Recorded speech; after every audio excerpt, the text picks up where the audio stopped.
¿No entendiste Barbie? ¿Piensas que es otra película feminista del montón? ¿O de repente no entendiste el final? Entonces estás en el lugar indicado. Hoy te explicaré mi interpretación de Barbie de Greta Gerwig. Soy Ernesto y bienvenidos a una nueva edición de Dime Más Cine. Empecemos. Barbie es una comedia protagonizada por Margot Robbie y Ryan Gosling en los papeles de Barbie y Ken, dirigida y escrita por Greta Gerwig, la misma de Lady Bird y Little Woman. Este film se presenta como una comedia de situaciones con una historia entretenida, algunas coreografías impactantes y un mensaje directo para la generación actual. Primero, una pequeña sinopsis. La historia empieza en Barbieland, en un mundo maravilloso. Allí la Barbie estereotípica, es decir, la primera Barbie que se lanzó al mercado, existe y vive en su propio universo. No trabaja, no envejece, sigue una rutina simple que termina con una salida con sus amigas y una fiesta al finalizar el día. Así hasta la eternidad. Sin embargo, uno de esos días le surge la pregunta por la muerte, sus talones tocan el suelo y empieza a formársele una ligera celulitis. Para evitar todo ello, debe ir al mundo real, a nuestro mundo, para enmendar la situación con una mujer que está en plena crisis existencial. Si la salva, Barbie volverá a la normalidad. Ahora empecemos con el análisis, pero antes les advierto que a continuación habrá spoilers de toda la película. El largometraje se pregunta de forma muy inteligente cuál es el ideal de mujer que ha construido la sociedad contemporánea. El film retrata, a su manera, cómo el mundo ha creado una figura ideal para, en un primer momento, encauzar a las niñas a lograr todos sus sueños. Esa figura irreal y maravillosa es la muñeca Barbie, quien podía ser profesional, doctora, abogada, periodista y hasta presidenta de la nación. Todas podían ser Barbie y Barbie podía ser de todo. Obviamente todo esto sucedía en el mundo ideal, en Barbieland.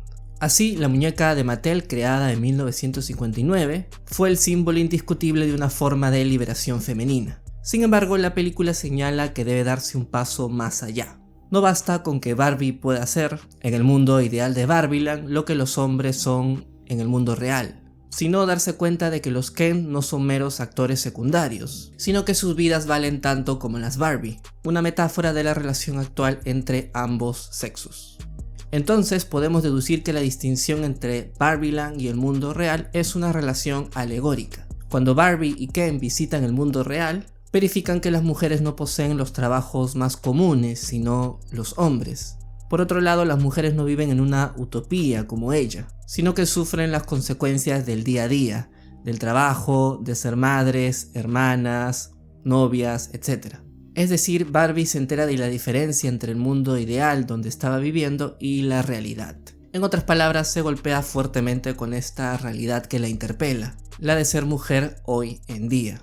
Allí creo yo que empieza el fin del idealismo en el film. En mi punto de vista, Barbie representa ese niño, niña o adolescente que está todavía cegado por el mundo ideal que vemos en Barbieland. Ese lugar donde no existe el trabajo, la delincuencia, el hambre, no hay pobreza ni necesidades básicas, es decir, una utopía por donde se lo mire. Sin embargo, la crítica de la película por un lado está en el hecho de poner el dedo en la llaga en ese supuesto mundo ideal donde las Barbies reinan y los Ken son los subalternos, lo opuesto de nuestro mundo real, donde los hombres gobiernan, como está bien representado cómicamente en la junta directiva de Mattel. Y las mujeres son las subalternas, expuestas a todo tipo de peligro físico, social y psicológico. Así, en ambos mundos existen fallas y ninguno es el ideal para las Barbies y Ken por un lado y los hombres y mujeres por el otro. La película es inteligente al señalar el dualismo de la estúpida guerra de los sexos que finalmente no resuelve nada.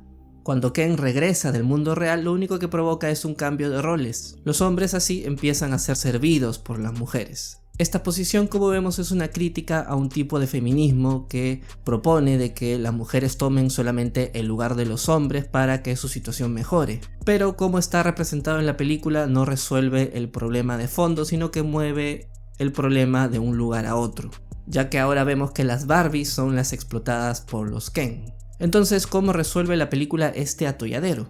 No con la violencia, sino con el diálogo y con el entendimiento, pero solo en el amor, en el Eros, ya que la película se queda chica en la solución política a este problema de la explotación de la mujer en una sociedad patriarcal como la contemporánea.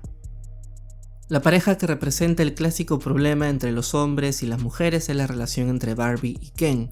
Al inicio de la película, Barbie es el centro de atención y Ken lo único que desea es la mirada de Barbie, que se dé cuenta de que existe solo para ella.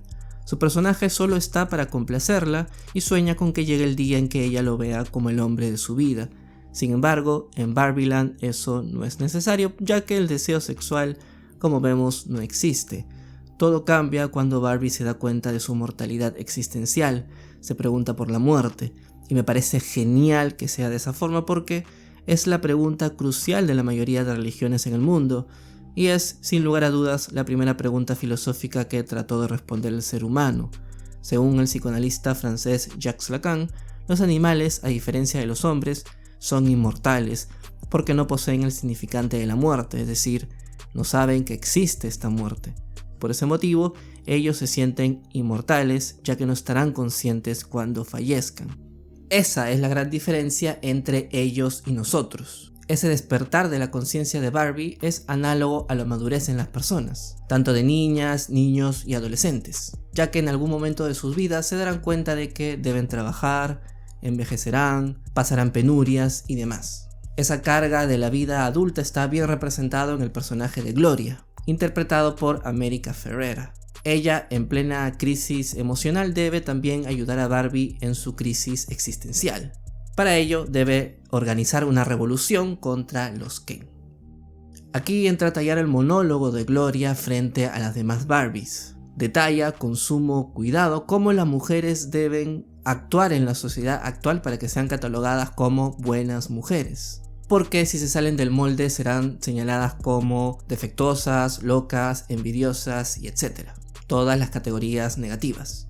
Ese baldazo de agua fría provoca que las demás Barbies salgan de ese estado de falsa conciencia, del patriarcado de los Ken. Es decir, al tomar al pie de la letra las ideas marxistas, al presentarles la ideología opresora a las Barbies, ellas recuperan su conciencia social. Se dan cuenta de la explotación y del lugar subordinado en que las Ken las mantenían. Y finalmente toman el poder con sus propias manos. Una revolución sui generis, en mi opinión. Sin embargo, la revolución de las Barbies no implica volver al orden previo, sino una integración de los Ken. Es decir, una solución liberal y democrática. Vayamos por partes. Ya discutimos cómo los Ken se sienten ninguneados por las Barbies en Barbieland. Para revertir la situación usaron la idea del patriarcado a su favor y someten a las Barbies a su antojo.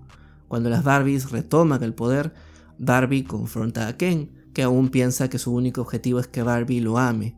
Sin embargo, lo que Barbie le propone es la liberación, atravesar la fantasía del amor que provoca que los Ken como él estén sometidos a las Barbies. Por ello, le aconseja a Ken que, antes de pensar en cómo llamar la atención del sujeto amoroso, se enfoque en sí mismo, se conozca y se quiera primero.